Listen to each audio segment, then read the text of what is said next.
Atas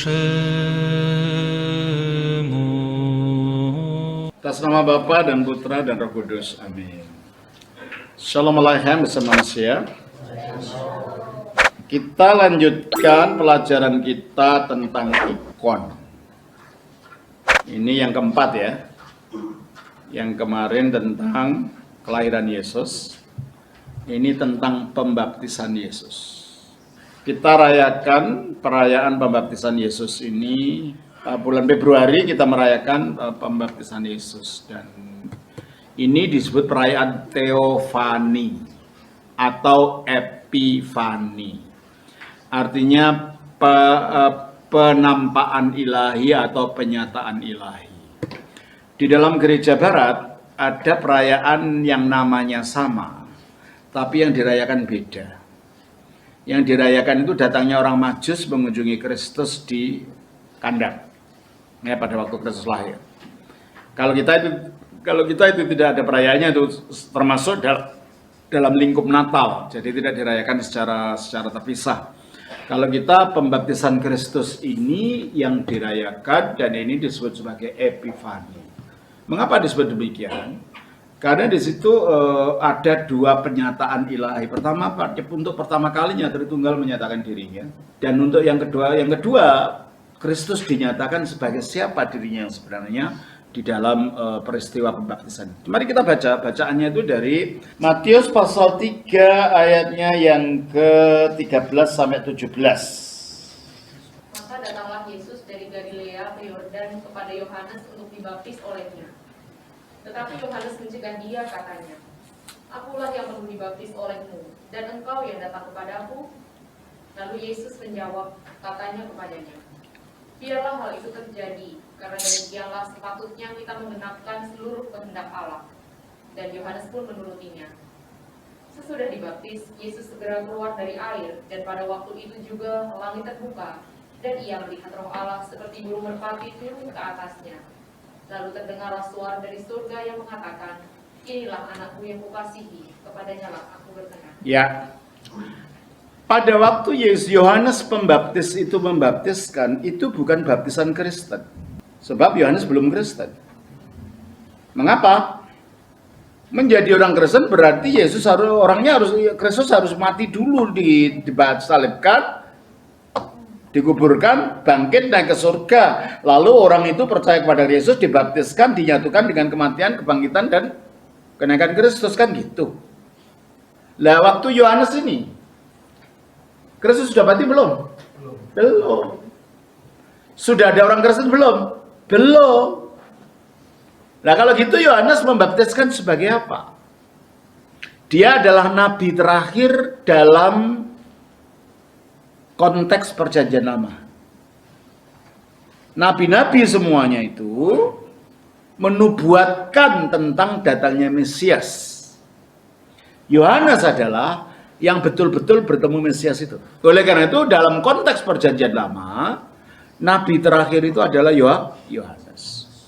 Berarti kalau begitu, Yohanes itu bukan membaptiskan sebagai seorang Kristen. Kalau gitu bukan baptisan dalam pengertian baptisan Kristen. Apalagi yang dibaptis Yesus dalam hal ini. Dia melakukan upacara pembasuhan agama Yahudi yang namanya mikweh. Apa? Mikweh. Mikweh ini awalnya diambil dari upacara pembasuhan dalam kitab Imamat 15. Coba kita lihat. Itu asalnya. Nanti saya kembalikan ikonnya. Saya jelaskan dulu dasar Alkitabnya. Coba kita baca Imamat 15 ayat 2 sampai 4. "Berbicaralah kepada orang Israel dan katakan kepada mereka, apabila aurat seorang laki-laki mengeluarkan lelehan, maka najislah ia karena lelehannya itu. Inilah kenajisannya berhubung dengan lelehannya itu, bila auratnya membiarkan lelehan itu mengalir, atau bila auratnya menahannya, sehingga tidak mengeluarkan lelehan, maka itulah kenajisannya. 4. Setiap tempat tidur yang ditiduri orang yang mengeluarkan lelehan itu menjadi najis, dan setiap barang yang didudukinya menjadi najis. Dan seterusnya ya. Oh, kita ayat 13. Apabila orang yang demikian sudah bersih dari lelehannya, Maksudnya berhenti dari lelehannya, ya. Ia harus menghitung 7 hari lagi untuk dapat dinyatakan tahir. Lalu mencuci pakaiannya, membasuh tubuhnya dengan air mengalir, maka ia. Nah ini membasuh tubuhnya. Kalau perempuan lelehannya adalah pada waktu datang bulan, ya toh? Kalau laki-laki tahulah laki-laki gimana, ya toh? Terus kita baca juga perempuan juga, kita baca ayat pasal ayatnya yang ke 19. Apabila seorang perempuan mengeluarkan lelehan dan lelehannya itu adalah darah dari auratnya, ia harus 7 hari lamanya dalam cemar kainnya, dan setiap orang yang kena kepadanya menjadi najis sampai matahari terbenam. Terus ayat 20. Segala sesuatu yang ditidurinya selama ia cemar kain menjadi najis, dan segala sesuatu yang didudukinya menjadi najis juga. Dan seterusnya. Jadi diludahi ya najis, disentuh ya najis, orang lain yang sana najis, bukan dirinya aja. Ya, itu menurut hukum Taurat. Lalu ayat yang ke 28, 29. Tetapi jika perempuan itu sudah tahir dari lelehannya, ia harus menghitung 7 hari lagi, supaya itu Sesudah itu barulah ia menjadi tahir. Terus? Pada hari yang ke-8 ia harus mengambil 2 ekor burung tekukur atau 2 ekor anak burung merpati dan membawanya kepada imam ke pintu kemah pertemuan. Ya. Jadi kalau di perempuan, ayat 227. Oh enggak, ini yang basuh dirinya orang lain. Ini hanya dinyatakan tahir lalu memberikan korban itu, ya. Nah inilah namanya mikweh, mencuci, ya, mencuci diri. Dan itu dilestarikan dalam Islam, ya. Kalau orang Islam mengalami lelehan, itu mereka juga mandi, namanya mandi junub, ya. Dilarang dalam Islam. Nah dalam berkembangnya waktu, sampai sekarang di sinagoga Yahudi, itu mereka punya kolam untuk melakukan mikweh ini. Sampai sekarang, ya. Jadi mereka orang kalau perempuan laki-laki punya lelehan atau perempuan punya lelehan, nanti membasuh dirinya masuk ke dalam air itu. Nah, dengan berkembangnya waktu, terutama pada mulai ini kan dari tahun Musa kan tahun 1200 tahun sebelum Kristus, ya kan. Tapi pada mulai abad pertama, ini dipakai sebagai sarana bukan hanya kenajisan secara jasmani, tapi juga kenajisan secara rohani. Sehingga kalau ada orang non-Yahudi, penyembah berhala yang mau memeluk agama Yahudi, kalau dia laki-laki belum disunat, dia harus disunat dulu. Kalau sudah disunat, maaf saja, kulit di dekat barangnya itu ditusuk sama jarum atau apa supaya keluar darah, lambang dia disunat. Kemudian dia akan dibasuh dosanya, menyembah berhala atau dosa-dosa yang lain, dengan jalan masuk ke air tadi, mikweh. Baru mempersembahkan korban, baru dia resmi jadi pemeluk agama Yahudi. Dan sampai sekarang dilakukan. Kalau mau tahu, lihat, itu ada beberapa ratus orang Papua yang menjadi Yahudi. Dan dilakukan mikweh, coba lihat itu di YouTube nanti. Mikweh Papua gitu, mikweh di Papua, lihat itu, dan nanti kelihatan bagaimana cara mereka melakukan semacam baptisan. Jadi kalau gitu, yang dilakukan oleh Yohanes Pembaptis ini bukan baptisan Kristen.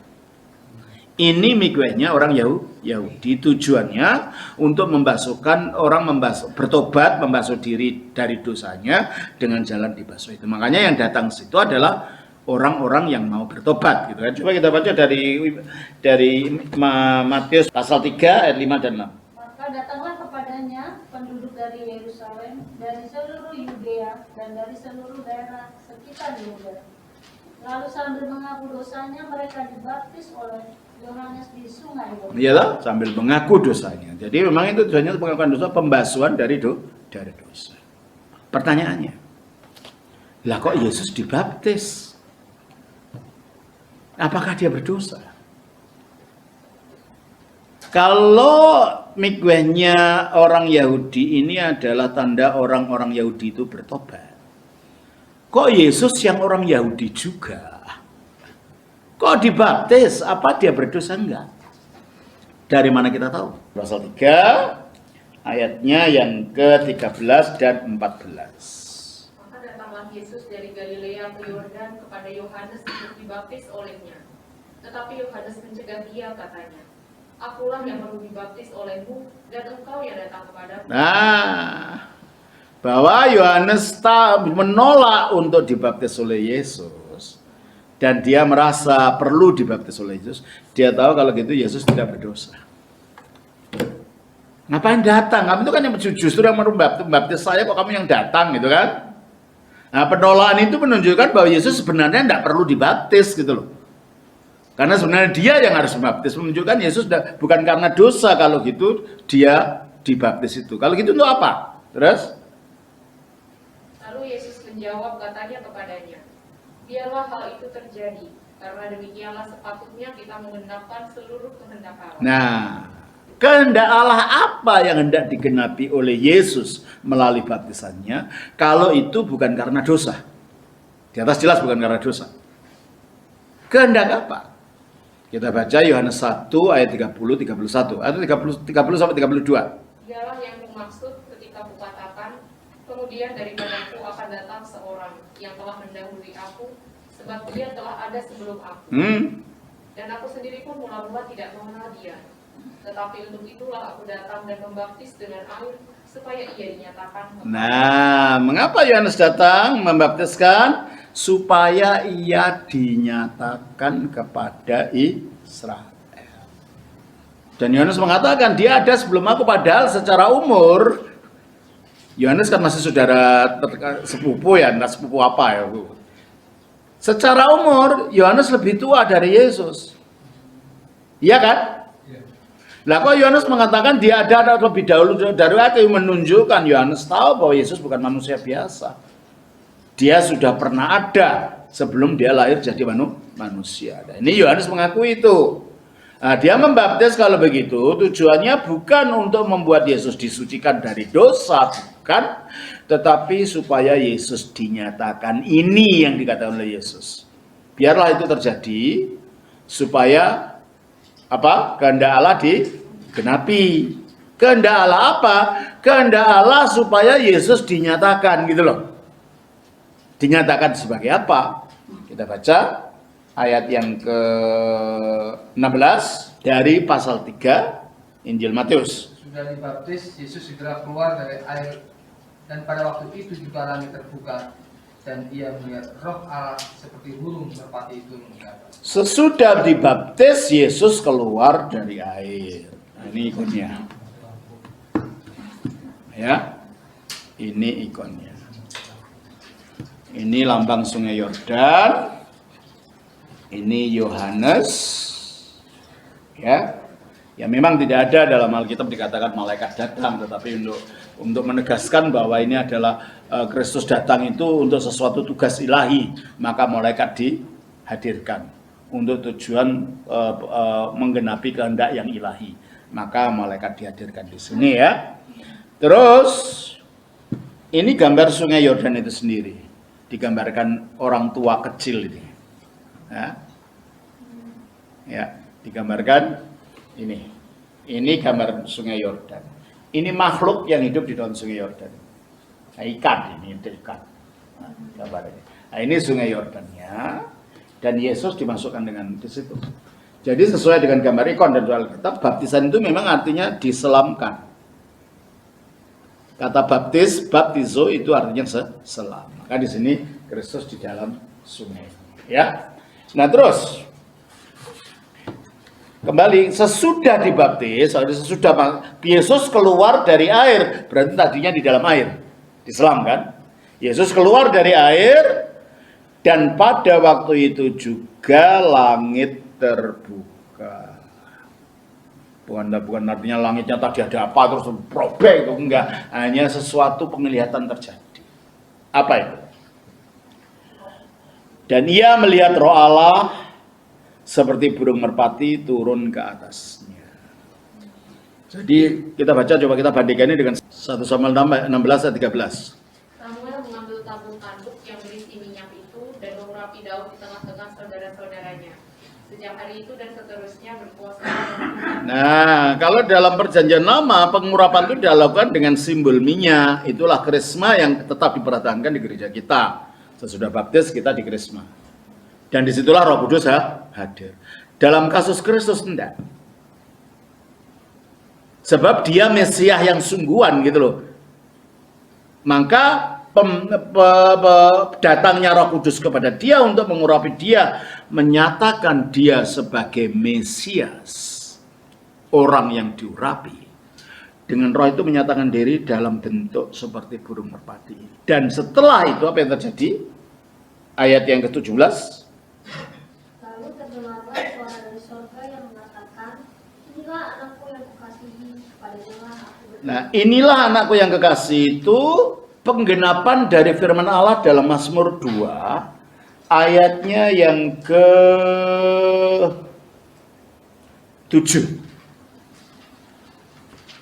Aku mau menceritakan tentang ciptaan Tuhan. Ia berkata kepadaku, anakku engkau telah kuperanakan pada hari ini. Nah, ini adalah nubuat tentang datangnya Mesias. Dengan Yesus dibaptiskan, Roh Kudus turun dan ada suara mengatakan engkau anakku yang kekasih, berarti dia sedang dinyatakan sebagai Mesias itu. Pada saat itulah dia dinyatakan sebagai Mesias, seperti yang dikatakan oleh Yohanes. Aku datang membaptis supaya dia dinyatakan. Nah, ini dinyatakan. Tadinya kan taunya dia orang tukang kayu, orang apa-apa, bukan apa-apa kan? Nah, orang tidak tahu siapa dia tadinya. Nah, ini karena kebetulan orang banyak hadir untuk mengetahui dia itu Mesias, maka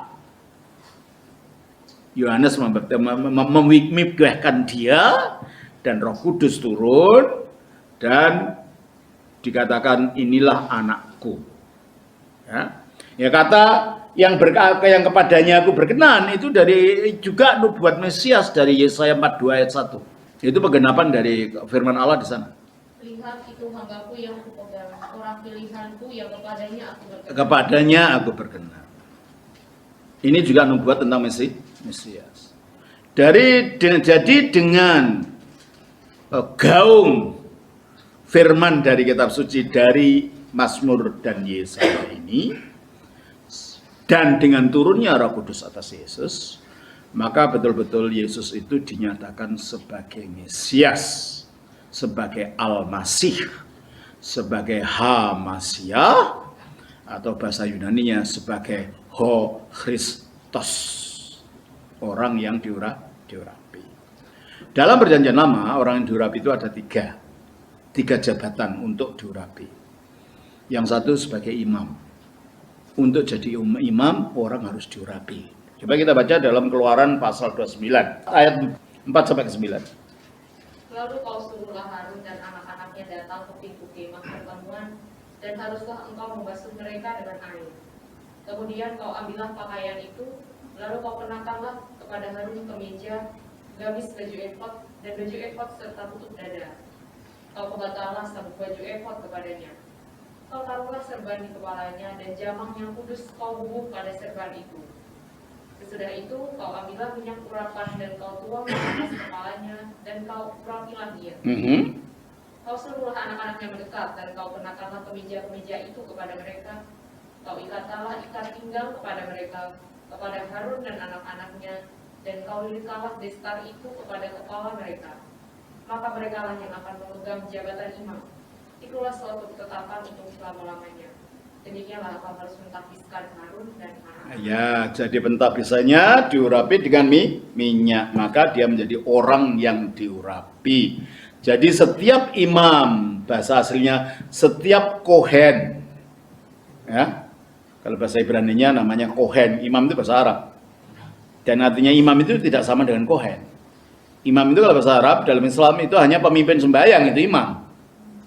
Kalau dalam Alkitab adalah yang mempersembahkan kurban bagi Allah. Nah, karena bahasa Indonesia tidak ada, maka digunakan istilah imam. Sebenarnya bukan itu istilahnya. Kalau bahasa aslinya istilahnya kohen, ya. Nah ini jadi menjadi kohen, kalau imam besar itu kohen hagadol, bahasa Ibraninya ya. Imam besar itu Harun dan anak-anaknya menjadi kohen hagadol, Lalu orang-orang Lewi jadi imam-imam yang membantu Kohen Hagadol. Lalu orang Lewi yang lain membantu pelayanan imam. Kalau itu dalam gereja Ortodoks tetap dalam bentuk ada episkop, itulah Kohen Hagadol. Ada Romo presbiter, itulah Kohen-Kohen. Dan ada diaken. Diaken itu orang-orang Lewi. Ya. Jadi makanya di dalam gereja kita ada 3 jenjang ini persis seperti yang terjadi pada umat Israel. Hanya memang kalau orang Israel itu keturunan, ini enggak gitu loh. Ya. Siapa saja yang merasa terpanggil bisa jadi itu. Kalau di sana keturunan semuanya hanya dari orang Lewi, sukunya Nabi Musa dan sukunya Harun, gitu. Bukan orang lain yang bisa jadi ini. Ya, jelas ini ya. Nah, jadi untuk menjadi imam itu perlu diurapi. Jadi setiap imam di Israel, terutama imam besar atau Kohen Hagadol, itu adalah seorang Masyiah atau seorang yang diurapi. Juga untuk menjadi raja di Israel, orang juga harus diurapi. Kita baca dari 1 Samuel pasal 10. 1 Samuel ayat 1. Lalu Samuel mengambil buri-buri berisi minyak, dituangnya lah ke atas kepala Saul. Diciumnya lah, dia sambil berkata, bukankah Tuhan telah mengurapi engkau menjadi raja atas umatnya Israel?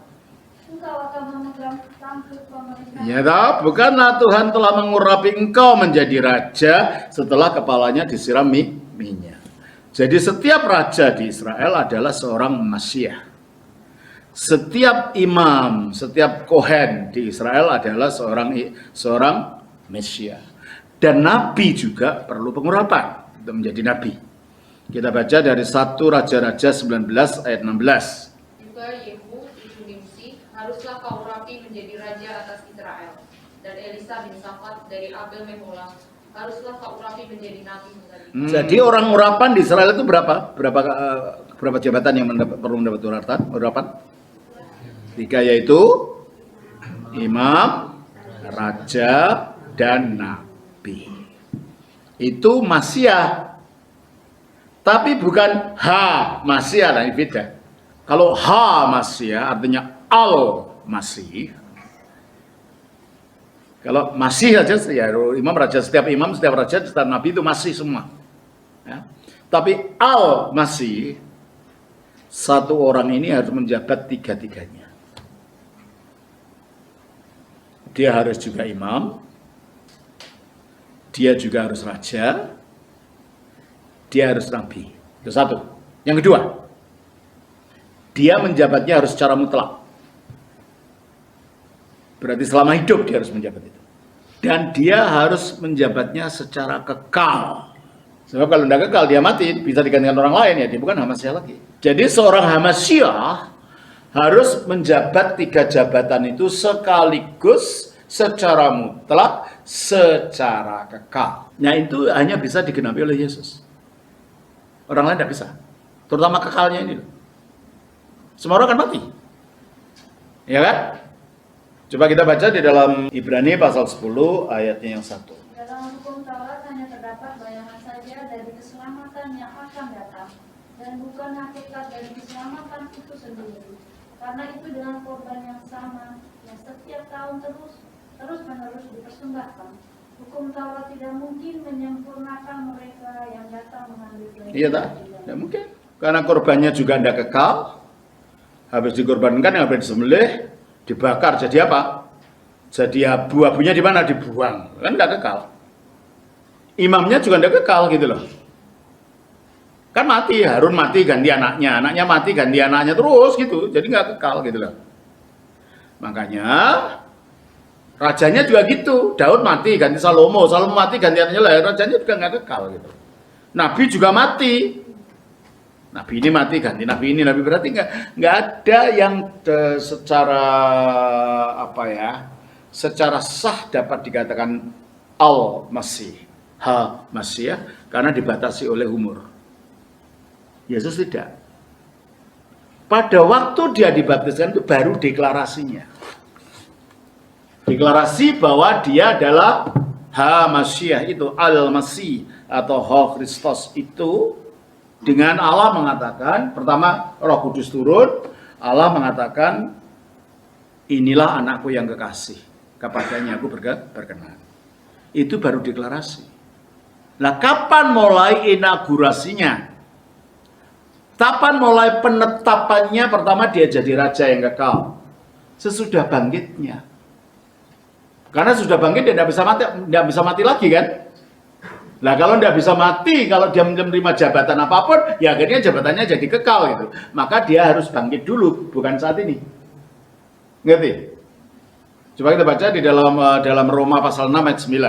Karena kita tahu bahwa Kristus sesudah ia bangkit dari antara orang mati, tidak mati lagi, mau tidak berkuasa. Ya, kita tahu Kristus sudah bangkit dari mati, tidak mati lagi, mau tidak dapat menguasai dia.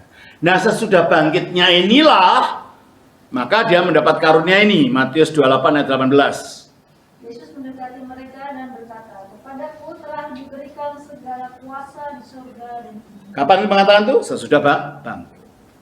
Sesudah bangkit dia mengatakan, kepadaku telah diberi segala kuasa. Kalau dia miliki segala kuasa berarti apa? Namanya apa dia? Maha penguasa. Di mana? Surga dan bumi. Ini berarti maha kuasa yang luar biasa. Makanya dia disebut raja segala raja, tuan segala tuan. Wahyu pasal 19 ayat 16. Dan pada jubahnya dan pahanya tertulis suatu nama, yaitu Raja segala raja dan Tuan di atas segala tuan. Karena sekarang dia jadi raja, makanya sebutnya Tuhan itu. Sebutan Tuhan Yesus artinya Maha Tuan Yesus gitu loh. Bukan, jadi sebutan Tuhan Yesus artinya bukan Allah Yesus, enggak. Sang penguasa Yesus. Sang pemilik kuasa Yesus. Karena telah diberi kuasa. Itu artinya itu ya. Karena dia tidak mati, tidak bisa mati. Kedudukannya sebagai raja kekal. Nah, dari sisi kerajaan dia Mesias. Ya kan? Karena tidak mati. Dia raja kekal. Yang kedua, imam. Tugasnya imam itu apa? Mempersembahkan korban, lalu membawa darah korban ke hadirat Allah di dalam ruangan Maha Kudus. Kita baca di dalam Ibrani 9 ayat 11. Tetapi Kristus telah datang sebagai imam besar untuk hal-hal yang baik dan yang akan datang. Nah, Kristus sebagai imam besar. Teruskan. Ia telah melintasi kemah yang lebih besar. Nah, kalau Harun kemahnya ya kemah di Bait Allah itu, ya toh? Dia melewati kemah yang lebih besar. Apa itu? Yang bukan dibuat oleh tangan manusia. Artinya yang tidak termasuk ciptaan ini. Berarti ada kemah surgawi. Terus? Dan dia telah masuk satu kali untuk selama-lamanya ke tempat yang kudus, bukan dengan membawa darah domba jantan dan darah anak lembu, tetapi dengan membawa darahnya sendiri. Iya toh. Kapan darahnya diberikan? Waktu disalib. Jadi waktu dia disalib itu dia menjadi korban penggenap korban perjanjian lama. Kalau korban perjanjian lama setelah binatang sapi, kambing atau domba dikorbankan, diapakan mereka? Dibakar. Habis kan? Kalau Yesus setelah dia dikorbankan di atas salib, kemana itu korbannya tubuhnya itu? Bangkit lagi. Berarti korban yang bangkit ini bisa mati enggak? Enggak, maka menjadi korban yang kekal. Bisa diulang enggak kalau gitu? Enggak, korban sekali dan untuk selama-selamanya. Jelas? Nah, tubuh yang jadi korban ini harus dibawa oleh imam sebagai bukti ini sudah dikorbankan. Nah, imamnya siapa yang membawa tubuh yang jadi korban tadi? Siapa sekarang? Ya Yesus sendiri. Dengan matinya di atas salib dia menjadi korban, dengan naiknya ke surga dia menjadi imam. Jadi di surga itu Yesus sekaligus adalah raja dan imam. Kekal. Kita baca dalam Ibrani 8 ayat 1. Inti segala yang kita bicarakan itu ialah kita mempunyai imam besar yang demikian, yang duduk di sebelah kanan takhta yang maha besar. Nah, dia imam besar kok duduk di atas tahta. Yang duduk di atas tahta itu siapa? Raja. Berarti dia adalah imam dan raja sekaligus. Yang dikatakan duduk di sebelah kanan Allah itu. Jelas? Dari sisi keimaman, dia adalah Hamasia. Dari sisi raja, dia adalah Hamasia. Nah, sekarang dari sisi nabi. Apakah Yesus nabi? Ya. Matius pasal ke-21 ayat 11. Dan orang banyak itu menyambut, inilah Nabi Yesus dari Nazaret. Nabi siapa? Nabi Yesus. Apakah Yesus mengaku dirinya nabi? Iya. Kita baca dalam Markus pasal 6. Ketika dia ditolak orang-orang sekampungnya, ya, waktu dia membuat mujizat, lalu dia mengatakan ayat 4, pasal 6 ayat 4. Maka Yesus berkata kepada mereka, seorang nabi dihormati di mana-mana kecuali di tempat asalnya sendiri, di antara kaum keluarganya dan di rumahnya. Berarti Yesus mengaku dirinya apa? Nabi. Seorang nabi dihormati di mana-mana kecuali di antara saudara-saudara. Nah, nabi itu apa sih? Jadi Alkitab betul mengatakan Yesus itu nabi, dan masih banyak ayat yang lain yang mengatakan Yesus itu nabi. Nabi itu apa sih? Nabi itu orang yang dipilih Allah untuk menerima firman-Nya disampaikan pada orang lain. Gitu kan? Apa Yesus nabi? Ya. Dia itu malah sumbernya segala kenabian. Karena nabi-nabi itu adalah orang yang menerima firman. Kalau Yesus, firman itu menjadi orang. Nah, beda kan? Berarti para nabi itu mendapat sumber pengilhamannya pokoknya dari sang firman itu. Nah, sang firman ini yang tadinya menjadi sumber ilham dari para nabi, itu yang menjadi manusia. Jadi, sebagai firman yang menjadi manusia, Yesus adalah nabi. Makanya dia nabi terakhir menurut Alkitab. Kita baca di dalam Ibrani pasal 1 ayat 1 dan 2. Pada zaman dahulu Allah berulang kali dan dalam berbagai cara berbicara kepada nenek moyang kita dengan perantaraan nabi-nabi. Maka pada zaman akhir ini ia telah berbicara kepada kita dengan perantaraan anaknya. Pada zaman kapan Allah berbicara melalui para nabi? Zaman dahulu. Pada zaman akhir dia berbicara melalui perantaraan siapa? Anaknya. Berarti yang nabi terakhir siapa kalau gitu? Anak ini. Oleh karena itu kita iman Kristen sesudah Yesus datang kita tidak menunggu ada nabi yang terakhir lagi. Sudah terakhir kok ada yang terakhir dari mana itu? Logikanya di mana? Ya. Bagi kita nabi terakhir adalah Kristus sebab dia adalah firman yang menjadi manusia. Mana lebih derajatnya lebih tinggi antara buku dan manusia? Nah, kalau ada firman jadi manusia masa mundur lagi jadi buku lagi, ngapain?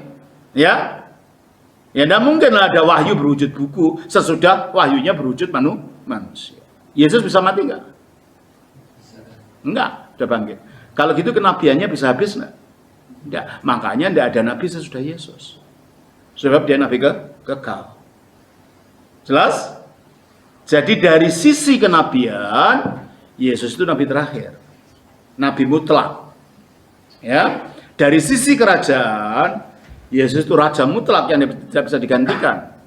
Dari sisi keimaman, dia juga korban terakhir dan imam terakhir. Jadi Yesus adalah imam, raja, dan nabi yang mutlak, maka dia itu adalah Hamasiyah. Jelas ini ya? Nah, karena dia kekal, padahal yang mempunyai sifat kekal itu siapa? Allah, maka dia Allah.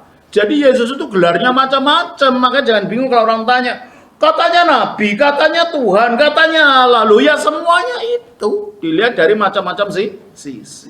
Dia nabi karena firman yang jadi manusia. Dia Tuhan karena dia adalah Tuhan segala Tuhan, yaitu yang diangkat jadi raja. Ya tahu? Lalu dia juru selamat karena dia korban yang menyelamatkan, gitu kan? Dia jelas ya. Jadi kalau ditanya orang jangan bingung, kita harus tahu ini kenapa kok Tuhan? Karena diangkat jadi raja. Kenapa kok Allah? Karena dia kekal. Kenapa kok nabi? Karena dia itu firman yang jadi manusia. Gitu loh. Jelas ya? Ini bukan bertentangan. Nah, makanya kalau yang gini-gini nggak tahu, kita bisa bingung ditanya orang. Karena banyak orang yang akhirnya bingung. Iya katanya agama Kristen itu tidak jelas. Ya tidak jelas kamu, bukan agama Kristennya gitu loh. Ya, jelas ini ya.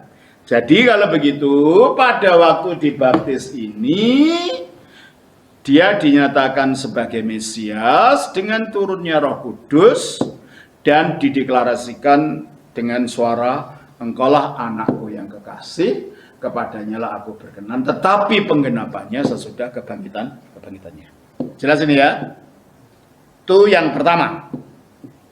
Jadi dia dibaptiskan untuk dinyatakan sebagai itu tadi, sebagai Mesias. Yang kedua, dia dibaptiskan untuk menyatakan bahwa dia ini ternyata pribadi kedua dalam Tritunggal.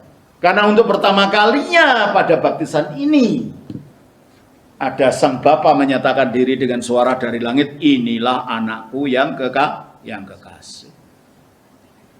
Ada firman yang sedang menjadi manusia dan dibaptiskan, dan itu dinyatakan inilah anakku, berarti anak Allah. Dan ada Roh Kudus turun dari mana? Dari langit. Berasal dari mana kalau itu Roh Kudus itu? Dari Bapa, keluar dari Bapa, tapi tinggal di Putra. Nah, untuk pertama kalinya Tritunggal dinyatakan secara jelas di sini. Maka ini pembaptisan Kristus itu adalah perayaan Epifani, penyataan. Penyataan apa? Penyataan kemesiasan Yesus sebagai imam, raja, dan nabi. Penyataan pertama kali Tritunggal dinyatakan secara jelas. Bapa dalam suara, karena memang tak seorang pun pernah melihat Allah, hanya suara saja. Dan itu juga menyatakan bahwa meskipun firman itu jadi manusia, berwujud orang, dibaptiskan, ternyata Bapa masih bisa bersuara, menunjukkan firman Allah tidak bisa kehilangan firman meskipun firmannya turun ke bumi. Jelas ini ya? Nah, itulah sebabnya mengapa ini dirayakan sebagai peristiwa yang besar di dalam gereja Ortodoks. Karena itu maknanya dalam sekali. Ya. Nah, tujuannya apa semuanya ini? Di samping untuk Yesus sendiri. Tujuannya dengan ini mengingatkan kita pada penciptaan. Ada Allah berkata, ada air, ada roh melayang-layang. Kejadian 1 ayat 1 sampai yang ketiga. Pada mulanya Allah menciptakan langit dan bumi. Bumi belum berbentuk dan kosong. Pada mulanya Allah menciptakan. Siapa yang menciptakan? Allah. Terus? Bumi belum berbentuk dan kosong. Gelap gulita menutupi samudera. Ada samudera. Terus? Dan roh Allah melayang-layang di atas. Ada roh Allah, ada air, ada roh Allah, ada Allah yang menciptakan. Lalu? Berfirmanlah. Ada firman. Jadi siapa yang hadir pada waktu penciptaan? Allah, roh Allah, firman Allah, Bapa, Putra, Roh Kudus. Dari awal itu. Jadi Tritunggal itu bukan karangan gereja, ndak. Ini kan kitab sucinya orang Yahudi. Itu ya memang Allah itu begitu dinyatakan oleh kitab suci. Gitu ya. Jadi kalau begitu, kalau pembaptisan Yesus ini ada paralel dengan cerita kejadian, penciptaan. Berarti kalau gitu pembaptisan Yesus itu merupakan penciptaan ulang dari dunia yang telah jatuh. Firman memperbarui dunia dengan disucikan intinya dunia. 2 Petrus 3 ayat 5. Mereka sengaja tidak mau tahu bahwa oleh firman Allah langit telah ada sejak dahulu, dan juga bumi yang berasal dari air dan oleh tanah. Nah, bumi berasal dari air, oleh air. Berarti alam semesta ini intinya apa jadinya? Dari air. Maka ketika Yesus masuk ke dalam air, dia menguduskan alam semesta. Dan ini nanti akan digenapi di akhir zaman ketika datang, di mana alam semesta dikuduskan, munculnya langit baru dan bumi baru. Mulainya dari baptisan ini, gitu. Ya, coba kita baca dari 2 Petrus pasal 3 ayat 10 sampai ayat yang ke-13. Tetapi hari Tuhan akan tiba seperti pencuri. Pada hari itu langit akan lenyap dengan gemuruh yang dahsyat dan unsur-unsur dunia akan hangus. Nah, kiamat itu ada dalam Alkitab, bukan ajaran Islam. Sebelum Islam, Alkitab itu sudah mengatakan itu ada kiamat gitu loh. Langit akan gemuruh, hancur. Bukan untuk dihancurkan itu sebenarnya. Itu seperti operasi. Kalau orang punya kanker, diapakan tubuhnya? Kankernya di perut itu diapakan? Oh, di bedah, ini bedah sana lah, ini pembedahannya itu. Kiamat itu pembedahan daripada inti dosa yang ada pada alam ini yang menyebabkan kelapuan dan kehancuran. Makanya setelah dibedah itunya, terus dengan api tadi yang menyala-nyala, terus Dan bumi dan segala yang ada di atasnya akan hilang lenyap. terus Jadi jika segala sesuatu ini akan hancur secara demikian, betapa suci dan salehnya kamu harus hidup. terus Yaitu kamu yang menantikan dan mempercepat kedatangan hari Allah. tergantung kita supaya Kristus cepat datang, kiamat cepat datang, itu tergantung kita hidup sungguh-sungguh enggak dalam iman. Karena kita yang bisa mempercepat hari Allah itu kata Alkitab. Ya, tergantung orang Kristennya ini sekarang gitu loh. Karena dunia ini menantikan kita dimuliakan loh. Dunia semua alam ini. Kita ini menjadi harapan dunia, makanya kalau kita enggak serius dalam hidup kita ya tanggung jawab kita gitu kan terhadap alam bukan ya. Teruskan. Pada hari itu langit akan binasa dalam api dan unsur-unsur dunia akan hancur karena nyalanya. Terus Tetapi sesuai dengan janjinya, kita menantikan langit yang baru dan bumi nah yang itu dunianya akan diubahkan. Mengapa ada langit baru dan bumi baru? Sebab manusianya itu juga akan diubah jadi seperti apa tadi? Seperti malaikat bersinar-sinar. Lah kalau bersinar-sinar hidup di alam seperti ini, jalan lewat situ kobong semua itu. Terbakar semua itu nanti ya kan? Makanya alamnya juga harus ikut diubah supaya sesuai didiami oleh manusia-manusia yang tempatnya di surga dan bumi sekaligus gitu loh. Nanti kita di surga tapi juga di bumi karena buminya diubahkan gitu loh. Supaya cocok dengan tubuh yang akan kita miliki, yaitu tubuh yang bersinar seperti api. Jadi kalau begitu baptisan ini untunglah kita ortodoks yang tahu gini-gini. Nggak pernah akan dengar ada ajaran tentang baptisan begini ini ada ya. Ya. Dan baptisan ini ternyata merupakan awal daripada pemulihan alam. Dan itulah sebabnya mengapa setiap tanggal berapa sih kita ini? Februari 19 ya. Epifani. Tanggal 6 tapi 13 tanggal 19. 16. Tanggalan baru tanggal 19. Tanggalan lama kita tanggal 16. Setiap 19 September Februari Januari ya? Februari. 6 Januari itu adalah Natal 6 dan 7. Februari itu kita kan tanggalan lama. Dan Februari itu adalah baptisan Yesus tanggal 19. Pada waktu itu umat membawa air dari rumahnya masing-masing, didoakan di gereja, dimohonkan rahmat Kristus atas sungai Yordan itu masuk ke dalam sungai di rumah kita masing-masing, air di rumah kita masing-masing, dan akhirnya kita percikkan di rumah untuk mengekstensikan kesucian Kristus dalam menyucikan alam itu juga diperpanjang, diekstensikan di dalam rumah tangga kita masing-masing. Dan air itu kita doakan menjadi roh, dan ada mujizat loh di air itu. Tidak pernah busuk. Nggak pernah ada lupa, enggak. Dan dalam waktu tertentu kalau orang sakit dipercaya itu bisa sembuh. Dan waktu kami di Solo dulu, orang kesurupan diberi air itu, orang setannya keluar, teriak-teriak. Jadi ada kuasa, air ini kuasa karena seperti sungai Yordan itu Roh Kudus turun, demikian pada waktu tanggal 19 itu kita doakan, kita mohon Roh Kudus yang sama yang turun ke sungai Yordan ini turun ke air ini sehingga berkat sungai Yordan menjadi berkat untuk kita semua.